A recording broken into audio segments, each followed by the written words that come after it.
وہ کون لوگ ہیں کہ جس کے بارے میں اس آیت مبارکہ کا اشارہ ہمیں ملتا ہے۔ سرکار مدینہ صلی اللہ تعالیٰ علیہ وسلم سے 3 مرتبہ یہ سوال کیا گیا۔ تیسری مرتبہ کے بعد رسول اللہ صلی اللہ علیہ وسلم نے آپ کی بارگاہ میں عظیم القدر جلیل القدر صحابی حضرت سلمان فارسی رضی اللہ تعالیٰ عنہ تشریف فرما تھے۔ آپ نے ان کے بدن پر ہاتھ اس طرح رکھا اور فرمایا کہ اللہ رب العزت کے فضل سے اہل فارس میں سے ایک شخص ایسا ہوگا، اگر ایمان، حدیث میں ایمان، دین اور علم کے بھی الفاظ آتے ہیں،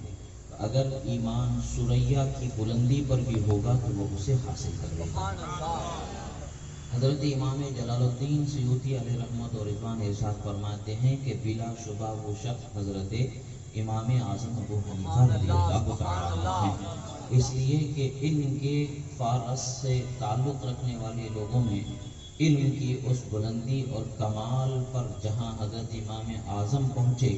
کوئی ان کے زمانے میں بھی نہیں پہنچ سکا، کوئی ان کے بعد بھی نہیں پہنچ سکا۔ آپ کی ولادت مبارکہ 70 ہجری میں ہوئی اور تابعین میں آپ کا شمار ہوتا ہے۔ کثیر صحابہ کرام سے آپ نے علم حاصل فرمایا، ملاقات کی،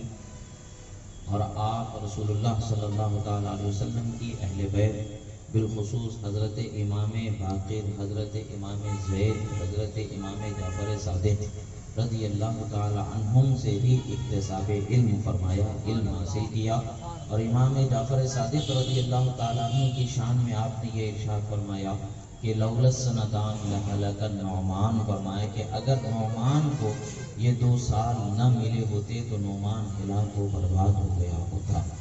اہل بیت اطہار سے بھی آپ کی خصوصی واقفیت اور خصوصی محبت، والہانہ عقیدت مشہور ہے، اور آپ اہل سنت و جماعت کے عظیم امام ہیں، فقہی اعتبار سے، اعتقادی اعتبار سے بھی۔ فقہ میں آپ کا جو مقام ہے کوئی اس مقام کو پہنچ نہیں سکا، حتیٰ کہ امام شافعی رضی اللہ تعالیٰ عنہ نے ارشاد فرمایا کہ الفقہاء کلہم عیال ابی حنیفہ، مجتہدین جتنے بھی فقہاء ہیں وہ سب کے سب امام اعظم کے آگے ایسے ہیں جیسے باپ کے سامنے بچے ہوا کرتے ہیں۔ یعنی اللہ تبارک و تعالیٰ نے آپ کے علم کو بہت بلند و بالا مقام عطا فرمایا، اور پھر سرکار مدینہ صلی اللہ تعالیٰ علیہ وسلم کی اس عظمت اور نعمت جو ان کو عطا ہوئی ہے، اس کے متعلق سے امام شافعی بیان فرماتے ہیں کہ اگر تمام امت کے علماء کی عقل اور سمجھ اور ان کی علمی کمال کو ایک پلے میں رکھ دیا جائے، اور امام اعظم ابو حنیفہ رضی اللہ تعالیٰ عنہ کے سمجھ کو، عقل کو اور دین کے علمی کمال جو اللہ نے آپ کو عطا فرمایا ہے اس کو ایک پلے میں رکھ دیا جائے تو حضرت امام اعظم کا پلہ ہی بھاری ہو سکتا ہے۔ اللہ کے رسول صلی اللہ تعالیٰ علیہ وسلم کی اہل بیت سے بے پناہ محبت کرنے والے، صحابہ کرام سے بے پناہ عقیدت رکھنے والے، اور معرفت اور حقیقت، شریعت و طریقت کے ایک عظیم بحر ذخار کے جن کے ہر ہر قطرے سے ایک عالم سیرابی حاصل کر رہا ہے، اور دین کے جو 4 مشہور ترین شریعت کے جو شرعی طریق جنہیں کہا جاتا ہے، حنفی، شافعی، مالکی، حنبلی، ان میں سب سے اونچا مقام حضرت امام اعظم ابو حنیفہ کا، اور پوری دنیا کے اگر مسلمانوں کا حساب لگایا جائے تو امام اعظم ابو حنیفہ کے طریقے پر چلنے والے حنفی حضرات پوری دنیا میں سب سے زیادہ مسلمان ہیں۔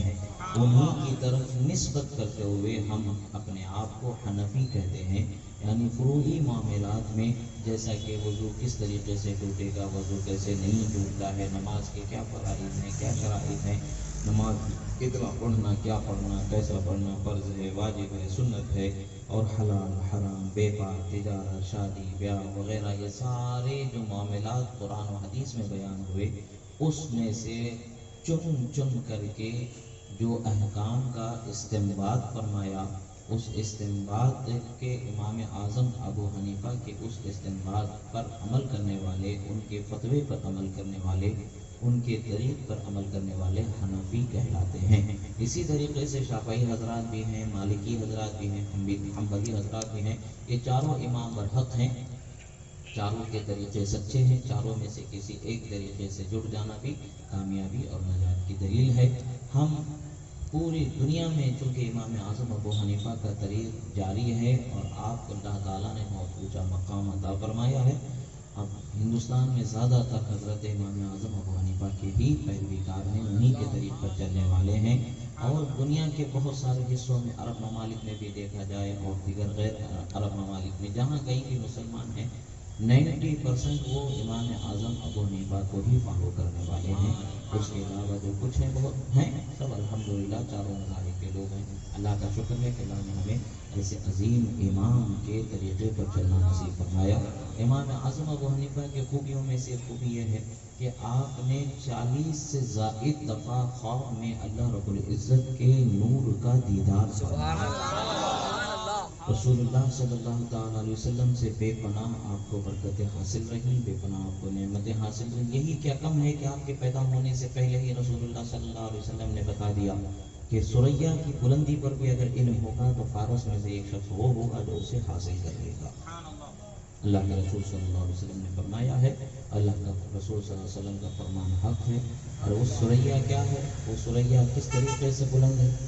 عموماً تو ثریا ستارے کو کہا جاتا ہے جو آسمان کی بہت بلندی پر سب سے اونچا ستارہ ہوتا ہے، اس سے اور آگے اونچے ستارے عمومی طور پر ایک درجے سے پرے ہوتے ہیں، سب سے اونچے ستارے کو ثریا کہا جاتا ہے۔ اس ثریا پر بھی اگر علم ہوگا تو اسے وہ حاصل کر لیں گے، اونچے اونچے مقام پر پہنچ جائیں گے۔ اور امام اعظم ابو حنیفہ رضی اللہ تعالیٰ عنہ سے جب پوچھا گیا تو امام اعظم فرماتے ہیں کہ میں نے 2 سال جو حضرت امام جعفر صادق سے علم حاصل کیا، اگر وہ نہ حاصل کرتا تو میں ہلاک و برباد ہو جاتا تھا۔ گویا کہ امام اعظم نے اپنے عمل سے یہ بتا دیا، وہ ثریا جس تک کہ مجھے پہنچ کے علم حاصل کرنا ہے، حقیقت میں وہ اہل بیت کی عظیم شخصیت امام جعفر صادق رضی اللہ تعالیٰ عنہ، ان تک میں نے اپنے آپ کو پہنچایا اور ان سے علم حاصل کیا، اور حقیقی علم تو وہیں سے ملا، اگر وہ نہ ملتا تو میں تو ہلاک و برباد ہو جاتا۔ بہرحال رسول اللہ صلی اللہ علیہ وسلم نے امام اعظم کی شان و عظمت کو بھی بیان فرمایا ہے، اور اس حدیث میں دیکھا جائے تو اشارہ یہ بھی ملتا ہے کہ ثریا وہ نجم ہدایت حضرت امام جعفر صادق رضی اللہ تعالیٰ عنہ کی ذات مبارکہ ہی ہے۔ اللہ کا شکر ہے کہ اللہ تعالیٰ نے ہمیں صحابہ اور اہل بیت اور بزرگان دین، ائمہ، مجتہدین، محدثین سے عقیدت و محبت رکھنے والا بنایا ہے۔ اللہ تعالیٰ ہماری اس عقیدت کو قبول فرمائے اور ہمیں دنیا و آخرت میں ہدایت کے راستے پر قائم فرمائے۔ اقول قولی ھذا استغفر اللہ لی و لکم ولسائر المؤمنین وما علینا الا البلاغ المبین۔ السلام